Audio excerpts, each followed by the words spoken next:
Namaskar, Jai Shri Krishna. Tendering text 26 of chapter 9, the most confidential knowledge of Srimad Bhagavad-gita. Text 26. Patram pushpam phalam toyam yome bhaktaya prayacha chati tadaham bhakta yuprutam shanami prayatat manaha. If one offers me with love and devotion a leaf, a flower, a fruit or water, I will accept it. For the intelligent person, it is essential to be in Krishna's consciousness, engage in the transcendental loving service of the Lord in order to achieve a permanent, blissful abode for eternal happiness. The process of achieving such a marvelous result is very easy and can be attempted even by the poorest of the poor without any kind of qualification. The only qualification required in this connection is to be a pure devotee of the Lord. It does not matter what one is or where one is situated. The process is so easy that even a leaf or a little flower or fruit can be offered to the Supreme Lord in genuine love and the Lord will be pleased to accept it.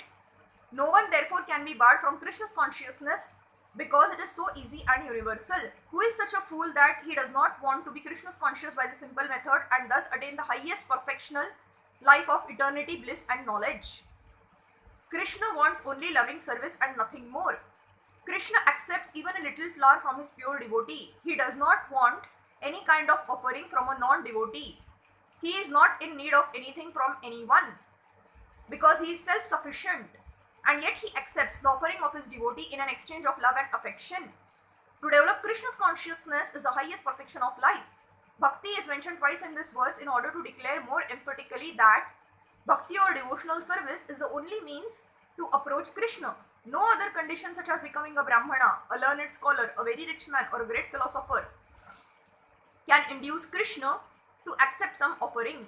Without the basic principle of bhakti, nothing can induce the Lord to agree to accept anything from anyone.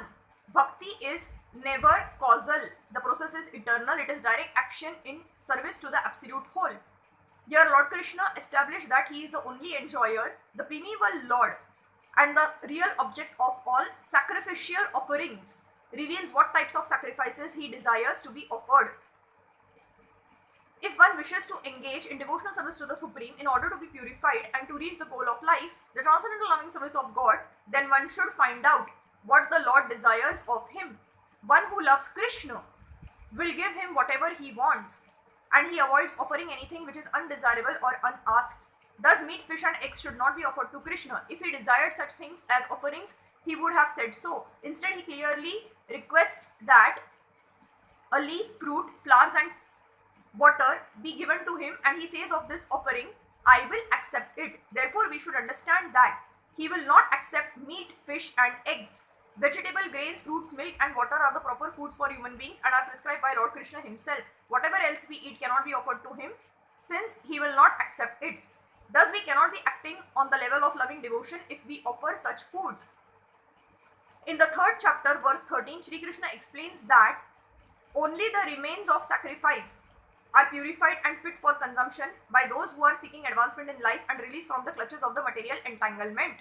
Those who do not make an offering of their food, he says in the same words, are eating only sin. In other words, their every mouthful is simply deepening their involvement in the complexities of material nature. But preparing nice simple vegetable dishes, offering them before the picture or deity of Lord Krishna and bowing down and praying for him to accept such a humble offering, enable one to make advancement steadily in life, to purify the body and to create fine brain tissues which will lead to clear thinking. Above all, the offering should be made with an attitude of love. Krishna has no need of food since he already possesses everything that be, yet he will accept the offering of one who desires to please him in that way. The important element in preparation, in serving and in offering is to act with love for Krishna. The impersonalist philosophers who wish to maintain that the absolute truth is without senses cannot comprehend this verse of Bhagavad Gita. To them, it is either a metaphor or proof of the mundane character of Krishna, the speaker of the Bhagavad Gita. But in actuality, Krishna, the Supreme Godhead, has senses, and it is stated that his senses are interchangeable. In other words, one sense can perform the function of any other.